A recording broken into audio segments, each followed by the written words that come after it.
Et bien sûr, notre journée se poursuit avec le premier panel de cette deuxième journée des rendez-vous de l'assurance, quatrième panel depuis hier, donc, qui s'articule autour de la thématique de l'apport des assurances affinitaires dans l'élargissement de la couverture santé.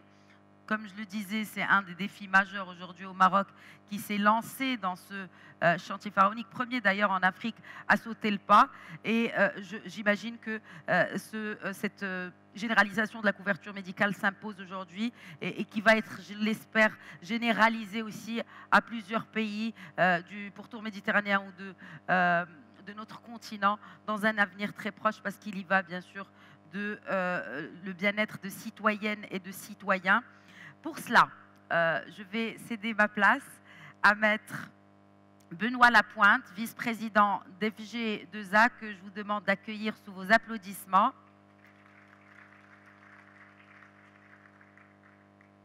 Qui va donc prendre la main avec brio. Merci.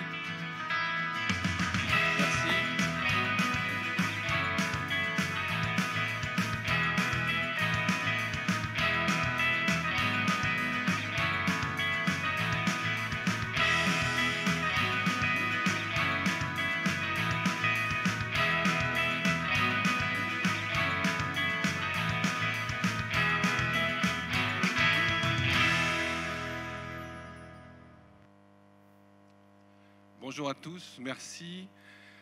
Merci de nous accueillir ici aujourd'hui. On est ce matin sur un panel en présentiel, un panel où on aura l'occasion de parler d'assurance affinitaire, de parler de santé, de parler d'innovation avec 4 personnes que je demande, s'il vous plaît, de venir se joindre à moi sur les panels.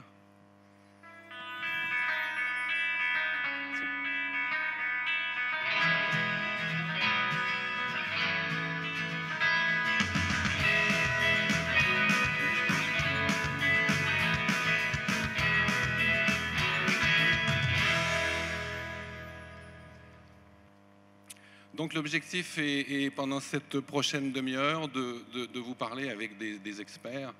On a avec nous des assureurs, des fédérations d'assureurs et d'intervenants dans l'affinitaire. Nous avons des start-up, nous avons des experts en santé et qui pourront débattre et leur donner leur avis sur la santé d'aujourd'hui, la problématique et la santé de demain. Donc d'abord, je passe la parole à Ludovic Lepape, qui est à ma droite. Ludovic qui est directeur du développement de Mutsued, Mutsued qui est filiale de Groupama. Ludovic qui est arrivé exprès en présentiel, et on le remercie, pour discuter avec nous de en tant qu'assisteur et en tant qu'assureur sur les problématiques de santé, sur l'apport de l'affinitaire, sur l'ensemble de l'activité. Donc Ludovic, quelques mots sur ce qui se passe un peu aujourd'hui et éventuellement les innovations de demain et la place de l'assisteur et de l'assureur dans cette évolution. Merci Benoît. Bonjour à tous. Effectivement, si je vous dis que notre métier d'assisteur et d'assureur affinitaire a été bousculé ces derniers mois, personne ne sera étonné. Tout d'abord, sur le plan conjoncturel, la crise sanitaire a entraîné un certain nombre de bouleversements avec des reports d'hospitalisation, avec des difficultés à organiser sur le terrain des réseaux de soins pour venir en aide aux plus fragiles, et également à devoir gérer la démocratisation et même l'explosion de services de téléconsultation et de télémédecine, et donc qui ont nécessité pour des structures comme les nôtres de devoir faire preuve d'agilité et de s'adapter à la situation. De manière plus structurelle, le domaine de la santé subit également des modifications profondes et permanentes des besoins et des problématiques. Le vieillissement de la population est un sujet que l'on doit gérer et que l'on va devoir dans le temps gérer de plus en plus, avec l'accompagnement de personnes fragiles pour essayer de les maintenir en sécurité le plus longtemps possible à domicile. Également de devoir gérer les déserts médicaux de plus en plus vastes qui ne sont pas sans poser de problèmes sur les parcours de soins. Céline tout à l'heure en parlera. Donc on est face à une transformation permanente. Dans le même temps, en France, on a connu il y a quelques temps maintenant, avec la transformation et la réforme de l'ANI et des contrats responsables, une standardisation des contrats de complémentaire santé qui aujourd'hui impose aux assureurs de devoir penser leurs offres et leurs produits autrement. Alors, d'un côté, un domaine de la santé qui est en évolution constante, d'un autre côté, un cadre réglementaire, assurantiel qui standardise. Ben nous, chez Mutued, on considère ça comme une opportunité d'innover, une opportunité d'accompagner, de venir permettre à nos partenaires assureurs de se différencier par des services et par des garanties affinitaires. Donc nous travaillons chez Mutued sur 3 axes. L'axe technologique, l'axe parcours client, et l'intégration également de réseaux, de prestataires de soins de plus en plus diversifiés. En réalité, on essaie modestement d'être un agrégateur de solutions qui vont permettre, en mode agile, de transformer les offres, d'adapter les offres de santé aux problématiques que la société nous pose en permanence. Donc voilà ce que je peux fixer comme cadre nous concernant en tant qu'assureur affinitaire. Merci Ludovic. Écoutez, sans transition, je passerai maintenant la parole et je souhaiterais qu'il s'exprime en rebond de ce que vient de nous dire Ludovic. Patrick Raffort, qui va aussi, en primeur, nous faire part des résultats du baromètre santé, donc sondage fait par Odoxa, qui sera dévoilé le 1er avril prochain sur Paris, mais que Patrick tenait aussi à vous donner les principales données en primeur aujourd'hui lors de ces rendez-vous de Casablanca. Donc Patrick Raffort qui est président de la Fédération des garanties d'assurance affinitaire, également directeur sur l'assurance pour Orange. Et Patrick, en complément de ce que vient de nous dire Ludovic, peut-être nous parler un peu du ressenti des garanties affinitaires sur l'aspect santé, sur l'évolution, mais aussi sur les résultats du sondage Odoxa. Merci Benoît, bonjour à toutes et à tous. Je suis ravi cette année encore d'être parmi vous. Alors effectivement, comme Benoît vient de le dire, on a élaboré un sondage, une enquête européenne auprès de 250 médecins et de 3000 Européens, afin de mieux cerner quelle était la vision européenne sur la santé, sur les parcours de soins, sur le digital. Et on a réalisé ce baromètre avec Odoxa, la FG2A, Roam, la chaire santé de Sciences Po, et ça sera diffusé, donc, comme le disait Benoît, à partir du 1er avril par le Figaro Santé. Donc parmi l'ensemble des enseignements que nous livre ce baromètre, nous avons deux grandes thématiques qui nous intéressent particulièrement pour cette table ronde de ce matin. La première thématique, c'est sur la vision, en fin de compte, qu'ont les Français et les Européens de leur système de santé. Et la seconde thématique concerne le vieillissement, la dépendance et tous les éléments qui permettent d'accompagner cette vision, donc plutôt la partie digitale. Ce que l'on constate en premier lieu sur la première thématique et la vision de l'état du système de santé européen et français, c'est que chaque pays, chaque citoyen européen considère son système de santé comme étant le meilleur, comme étant le plus satisfaisant, et considère les autres systèmes de santé des pays proches comme étant moins performants. Et ça, je dirais, c'est une vision globale et systématique. Ce qui est intéressant en deuxième point, c'est de voir la perspective, comment ils analysent, en fin de compte, l'état futur du système de santé européen. Et là, je pense que on a une approche très pessimiste, puisque si je prends le cas des Français, 60% des Français considèrent que l'état du système de santé français va vivre dans le futur des moments particulièrement difficiles. Cela trouve certainement son explication dans la diminution des infrastructures et dans le manque de professionnels de santé face à une situation, comme le disait Ludovic tout à l'heure, une situation sanitaire qui a été particulièrement compliquée ces 2 dernières années, avec notamment le Covid, même si les problématiques d'infrastructure et de manque de personnel sont des éléments qui datent d'un peu plus loin, et tout à l'heure sans doute Céline nous en parlera en tant que médecin. Un point apparaît comme positif aux yeux tant des patients que des praticiens, ça concerne le développement des plateformes digitales. En effet, 60% des patients considèrent comme positif tout ce qui permet aux patients et aux soignants d'être mis en relation plus facilement et plus rapidement. On voit bien que là aussi, la notion, je dirais, d'orientation, d'aiguillage, de proximité, de rapidité et d'efficience et d'efficacité est quelque chose d'important. Je disais, 69% des patients sont favorables. Si je prends le cas des médecins et des praticiens, on est sur un taux légèrement inférieur à 60%. On est à 58% des praticiens qui plébiscitent ces nouveaux moyens digitaux pour parvenir donc à cette plus grande rapidité et efficacité. La seconde thématique que j'évoquais et qui concerne la table ronde, c'est lié au vieillissement, à la dépendance et aux nouvelles technologies.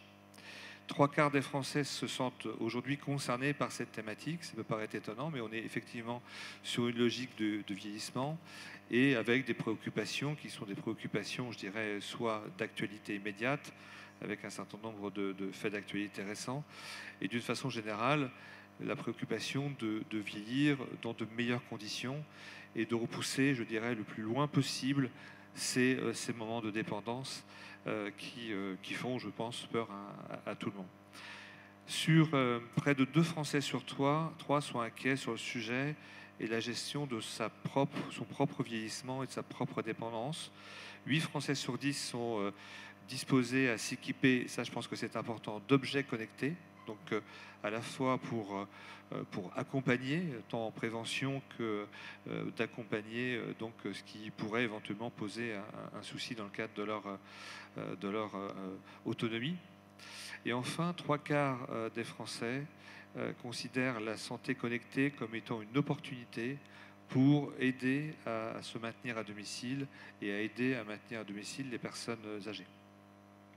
Ces données, si je résume, mettent en évidence le besoin exprimé d'une plus grande efficience dans la prise en charge des patients, quel que soit leur âge et quelle que soit leur pathologie. Je crois que ça, c'est aussi important, c'est qu'on se rend compte que, bien évidemment, on pense, comme je viens de le dire, au vieillissement, à la dépendance et au manque d'autonomie, mais d'une façon générale, l'accompagnement joue aussi dans le cadre de la prévention, dans le cadre de la mise à disposition de moyens qui permettent de mieux vieillir. Et je pense que tout à l'heure, les 2 panélistes en parleront. C'est une question qui est importante, le mieux vieillir, quel que soit son âge. C'est aussi la confirmation que de disposer, d'intégrer une nouvelle technologie d'accompagnement et le suivi de santé, c'est ce que je viens de dire. Donc, en fonction des pathologies, de l'âge qu'on peut avoir, il y a aussi des questions qui sont liées au suivi, suivi médical constant et pas simplement des suivis périodiques plus ou moins éloignés. Cette plus grande efficience souhaitée par les patients et par les praticiens va certainement aussi contribuer à l'amélioration financière et économique des systèmes de soins et des systèmes de santé. Je pense que les points que je viens d'évoquer sont des points sans doute importants pour les Marocains qui avaient entamé un programme particulièrement ambitieux et qui sera également qui est primordial justement pour voir et accélérer la prise en charge des patients et avoir un impact économique le plus optimisé possible. Voilà, Benoît, ce que relèvent les chiffres du baromètre, et je laisse maintenant peut-être rebondir nos panélistes sur ces sujets-là. Merci, merci Patrick. Donc des résultats plutôt pessimistes, des craintes des Français sur la santé d'aujourd'hui, la santé de demain. Mais cette santé aura l'avantage et éventuellement l'occasion de bénéficier d'innovations, des innovations technologiques, des innovations notamment portées par des startups. Et j'aimerais bien qu'on puisse discuter avec l'une d'entre elles. On en a deux sur le plateau avec nous aujourd'hui. Céline Jardy-Triola, qui est médecin généraliste, qui a été près de 10 ans médecin urgentiste, donc une personne qui connaît très bien les préoccupations, connaît très bien les problématiques, qui a été au plus près de ces problèmes et qui a aujourd'hui cofondé une société qui s'appelle Urgence Chrono, société qui a pour vocation de gérer, avec notamment des programmes informatiques, des nouvelles technologies, donc la digitalisation pour améliorer le parcours client, le parcours patient, de gérer les flux. Donc Céline, votre sentiment sur la situation d'aujourd'hui, parce qu'on a aujourd'hui en France des problématiques et on a des problématiques qui peuvent aussi se retrouver au Maroc. Est-ce que par exemple aussi le Maroc qui a engagé ce programme de refonte et de faire en sorte que la santé soit une couverture nationale, puisse pas aussi bénéficier de certaines avancées de la part de sociétés telles que la vôtre. Mais avant tout, qu'est-ce qu'Urgence Chrono ? Bonjour à tous, merci Benoît. Je vais revenir un petit peu donc, sur la situation en France, que je connais bien pour le coup. On verra un petit peu si on peut la transposer au Maroc ensuite. Mais comme le disait Patrick, même si le système de santé français a été très longtemps reconnu comme un des meilleurs du monde et les Français sont encore convaincus que le système est efficace, ils sont malgré tout très pessimistes sur l'avenir et franchement ils ont raison parce qu'il va mal. On l'a vu, les déserts médicaux sont de plus en plus larges en France avec une difficulté croissante d'accès aux soins, des services d'urgence qui saturent régulièrement avec des délais d'attente qui sont à rallonge. Et on fait face à une véritable pénurie de médecins et d'infirmiers urgentistes qualifiés. Et la conséquence de ça, c'est qu'une trentaine de services d'urgence ferment régulièrement la nuit, faute de personnel compétent. Donc, pour résumer à peu près la situation, on a entre 20 et 22 millions de passages par an aux urgences en France. Et sur ces 20 millions de passages, on a à peu près 40% de personnes qui n'ont rien à faire là, qui ne devraient pas aller aux urgences. Donc 8 millions de passages évitables chaque année. Quand on sait qu'un passage aux urgences coûte en moyenne 160 €, on comprend bien qu'avec un minimum d'organisation et d'efficience, on pourrait faire plus d'1 milliard d'euros d'économies chaque année. Donc on pourrait largement réinjecter cet argent dans d'autres branches du secteur de santé pour beaucoup plus d'efficacité. Et donc pourquoi ces 8 millions de personnes vont aux urgences si elles n'ont rien à y faire ? Parce que ça n'amuse personne d'attendre 6 heures dans une salle d'attente des urgences avec son enfant qui est malade dans ses bras. Donc si les gens vont aux urgences, dans la majorité des cas, et vraiment c'est de mon expérience personnelle pendant 10 ans dans les services d'urgence, c'est que les gens ne savent pas et ils pensent qu'ils n'ont pas d'autre choix. Ce n'est vraiment par défaut qu'ils arrivent aux urgences dans la grande majorité des cas, pensant qu'il n'y a aucune autre solution alternative. Mais ça, c'est faux. Il y a dans le système de santé français beaucoup d'autres solutions possibles. Mais le problème est là, c'est que le grand public ne connaît pas l'offre de soins et la graduation de l'offre de soins. Et donc c'est vraiment en partant de ce constat qu'il y a 5 ans, on a créé Urgence Chrono dans l'idée de désengorger les services d'urgence et donc en premier lieu en informant de manière optimale les patients sur l'offre de soins et donc comment utiliser ce système de santé. Et donc on a référencé l'ensemble des pharmacies où les pharmaciens vont pouvoir indiquer leurs horaires d'ouverture, les gardes. S'ils sont équipés aussi d'une solution de téléconsultation, ça se développe de plus en plus. La pharmacie est souvent le seul îlot médical dans les déserts médicaux. Donc c'est un vrai recours pour les patients. On a référencé évidemment les maisons médicales de garde avec leurs horaires d'ouverture, les SOS médecins. Ensuite, les centres de soins non programmés ou centres de premier recours sont des sortes de mini-urgences qui sont ouvertes en journée, tenues par des urgentistes qui permettent de faire des prises de sang, des sutures, des immobilisations plâtrées. Ils peuvent gérer 80 à 90% des pathologies qui se présentent aux urgences. Et bien sûr, les services d'urgence avec certaines spécialités comme la pédiatrie, SOS main ou les urgences ophtalmo. Parce qu'on comprend bien que si on se coupe un doigt, autant aller directement dans un service de SOS main où un chirurgien compétent va pouvoir vous réimplanter ce doigt plutôt que d'aller dans un service d'urgence lambda et être transféré secondairement des heures après pour pouvoir être opéré. Donc vous comprenez que pour avoir un système de santé efficace, il faut avoir une information optimale pour que les patients puissent se répartir sur l'ensemble du système de santé. Et évidemment, le SAMU doit avoir aussi cette visibilité encore plus haute pour pouvoir mieux guider les gens, puisque le SAMU en France est là pour ça. Et donc, on a aussi des solutions, évidemment, pour permettre au SAMU d'avoir un œil, notamment dans chaque service d'urgence.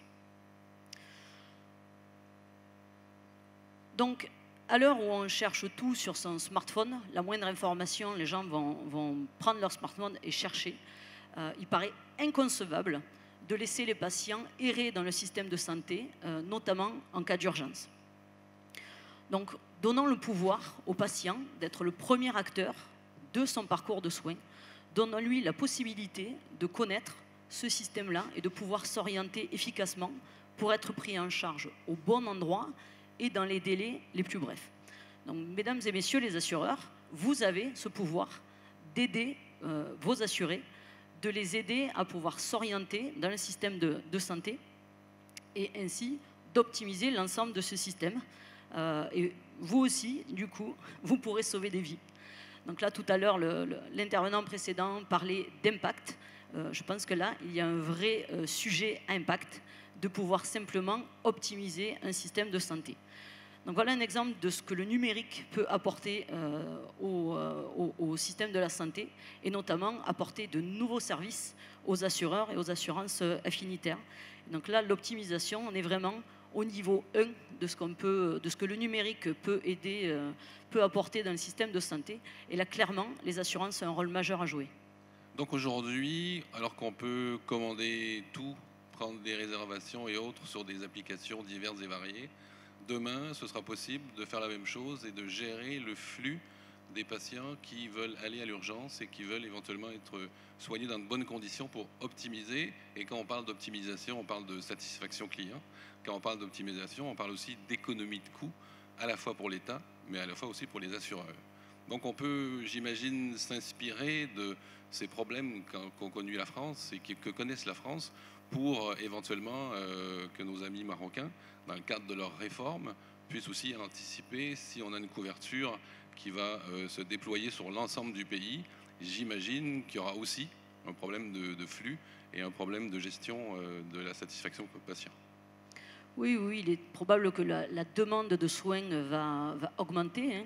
Et donc, c'est vrai que pour arriver à gérer ces flux de patients et cette demande qui va augmenter avec une offre en face qui ne va pas être exponentielle ou qui risque de ne pas aller aussi vite que cette demande, puisque le programme est ambitieux et va aller très vite. Donc, c'est très, très bien.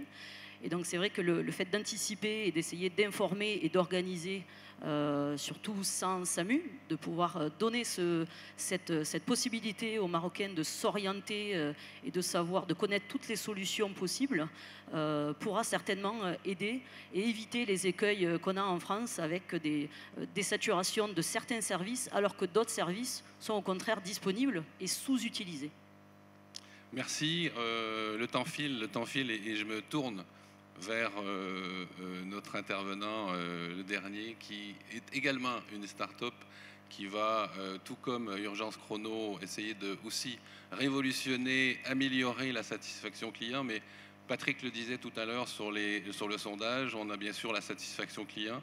On parlait aussi du vieillissement de la population, de l'apport des nouvelles technologies. Et c'est pour ça que Nicolas Chiquet est là avec nous. Nicolas qui est le fondateur de Life Plus.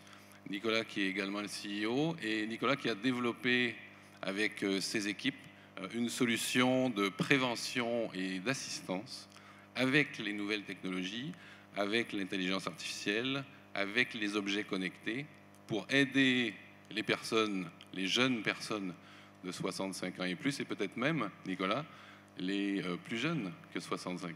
C'est bientôt ton tour. Merci Benoît, merci à nos amis marocains de nous accueillir. Le Covid en France et partout dans le monde a mis en exergue le fait qu'il est difficile et parfois coûteux de s'occuper de nos aînés. Chez Life Plus, notre mission, c'est d'améliorer le bien-être et la santé de nos aînés et idéalement de retarder l'entrée dans la dépendance. Aujourd'hui, le marché des solutions technologiques pour accompagner le vieillissement, c'est majoritairement de l'assistance avec des personnes qui sont équipées en moyenne à 82, 83 ans. Et c'est malheureusement trop tard pour faire de la prévention. Notre objectif, c'est de proposer des solutions pour rajeunir l'âge d'équipement de nos aînés et idéalement travailler fortement sur l'axe prévention.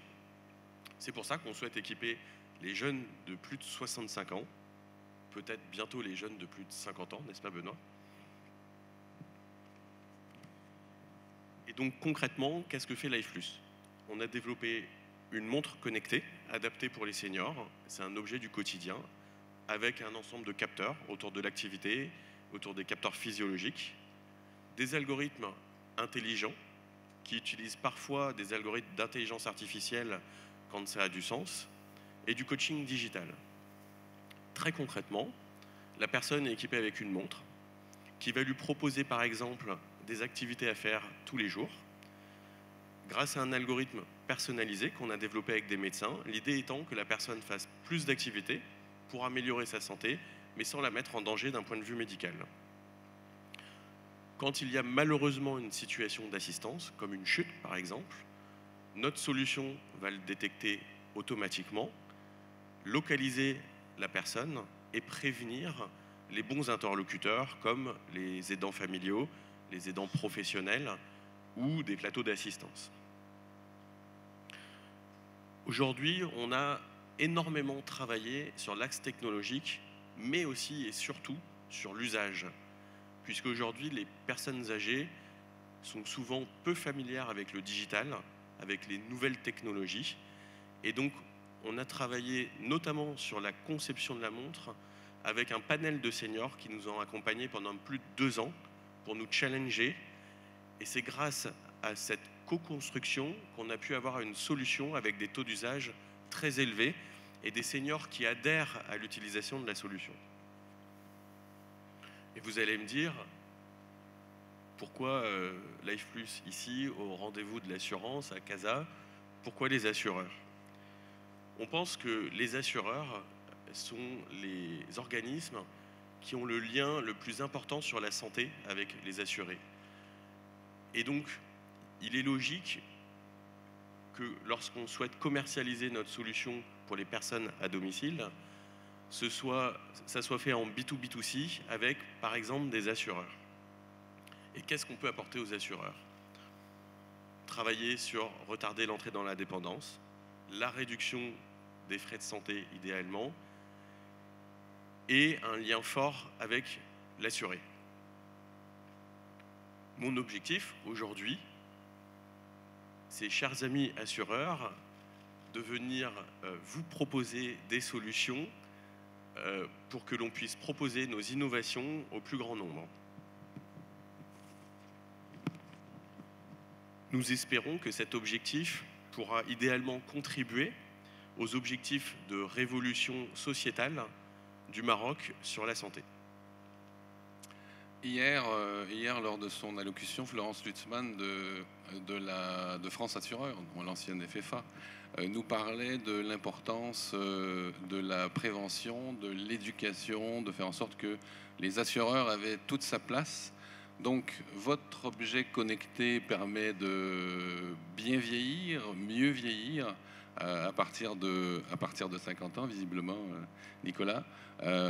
Les assureurs auront aussi cette vocation à accompagner leurs assurés, accompagner au-delà de la gestion d'un sinistre, au-delà d'une problématique de maladie, mais aussi dans le cadre de la prévention. Et parce qu'une prévention, c'est la satisfaction client, et une prévention, c'est aussi une réduction de coûts. Donc votre objet connecté, qui est un objet assez innovant, permet, si je comprends bien, de faire en sorte qu'il y ait cette éducation, cette prévention, et de faire en sorte que ces personnes puissent mieux vieillir, bien vieillir, de 50 à 60, à 70 ans, et même au-delà de 80. Tout à fait. Pour nous, le rôle de l'assureur, tel qu'on l'imagine, c'est de proposer un panel de services pour les seniors, pour les familles, pour accompagner le vieillissement dans les meilleures conditions. Et dans ce panel de services, nous, on est une petite partie, on est une des briques technologiques qui permettent d'opérer cette solution. Et j'imagine que, et je me tourne vers Ludovic, j'imagine que ces innovations, j'imagine que cette satisfaction plutôt modérée de la clientèle qu'on a vue sur le sondage Odoxa, que ces innovations, pour un assisteur que vous êtes, également assureur, mais assisteur, on est sur une nouvelle vague, on est sur une nouvelle ère d'objets connectés, d'accompagnement, de pédagogie et d'aide au-delà de ce qu'on a pu connaître dans le passé. Au travers des échanges ce matin et du résultat des éléments de résultat de l'enquête, on voit que les enjeux sont grands. Les défis pour tous les acteurs du monde de la santé sont majeurs et sont devant nous. Et la responsabilité des assureurs dans ce cadre est grande pour pouvoir transformer et accompagner et modifier en permanence dans une logique vertueuse leurs offres pour coller aux problématiques et aux besoins des populations. On passe d'une situation indemnitaire liée à un sinistre où on vient uniquement à un instant T venir réparer un préjudice de santé à la nécessité de créer un accompagnement de la santé avant, pendant et après un événement pour essayer de permettre aux populations de vivre en toute sécurité, de pouvoir accéder aux meilleurs soins possibles et aux soins les plus adaptés à leur situation au bon moment. Et donc en cela, on peut être aussi optimiste parce qu'on voit que les initiatives de nos amis start-upers sont nombreuses. À nous, assureurs, de savoir les intégrer, de savoir les associer, et c'est là la logique affinitaire, à des contrats de base qui vont devoir être enrichis de prestations et de garanties pour accompagner les populations. Et sans transition, il nous reste quelques secondes. Sans transition, on parlait d'affinitaire. Les objets connectés, l'assurance affinitaire, ça nous rappelle la Fédération des garanties d'assurance affinitaire. Et je me tourne vers Patrick Raffort, son président. On a aujourd'hui cette évolution que l'on voit, que l'on se rend compte aujourd'hui, mais qui est aussi une préoccupation de la Fédération, de la FG2A, sur des travaux en matière de santé, sur des commissions en matière de santé. Et peut-être en quelques mots, en quelques secondes, la FG2A l'affinitaire, les problématiques de santé, aujourd'hui, c'est une préoccupation qui est d'hier, d'aujourd'hui et de demain. Oui, tout à fait, Benoît. Effectivement, comme la fédération s'intéresse vraiment à tous les secteurs qui sont susceptibles donc d'être des opportunités en termes de développement et aussi des éléments sociétaux. Donc, commission santé, nous en avons une. Nous avons 2 représentants ici qui sont présents, 3 d'ailleurs, qui sont actifs au sein de cette commission. J'aimerais dire qu'on voit bien que l'ensemble des dispositifs qui ont été exposés et bien d'autres participent à ce qu'on puisse accompagner les citoyens, qu'ils soient patients ou qu'ils soient simplement dans un cadre de prévention, etc., depuis le plus jeune âge jusqu'à l'âge de la dépendance et le plus âgé. Et je pense que c'est ça aussi qu'il faut retenir. Et nous, en tant qu'assureurs ou entreprises participant à ces offres assurantielles, d'accompagner toutes les possibilités qui nous sont offertes. Et là, il y a eu 2 exemples qui nous permettent effectivement d'envisager peut-être la mise en place de produits d'assurance ou de garantie ou de briques de services complémentaires qui permettent de compléter les offres et d'apporter plus de soutien et de services aux consommateurs et aux patients. Merci Patrick. Et donc d'accompagner toutes ces transformations, toutes ces révisions du système de santé qu'on a connu en France et que connaît aussi le Maroc et que connaîtra le Maroc aussi dans ces 2 prochaines années avec des travaux importants. La fédération est membre et participe au rendez-vous de Casa depuis l'origine. Donc écoutez, on a malheureusement dépassé le temps qui nous est imparti.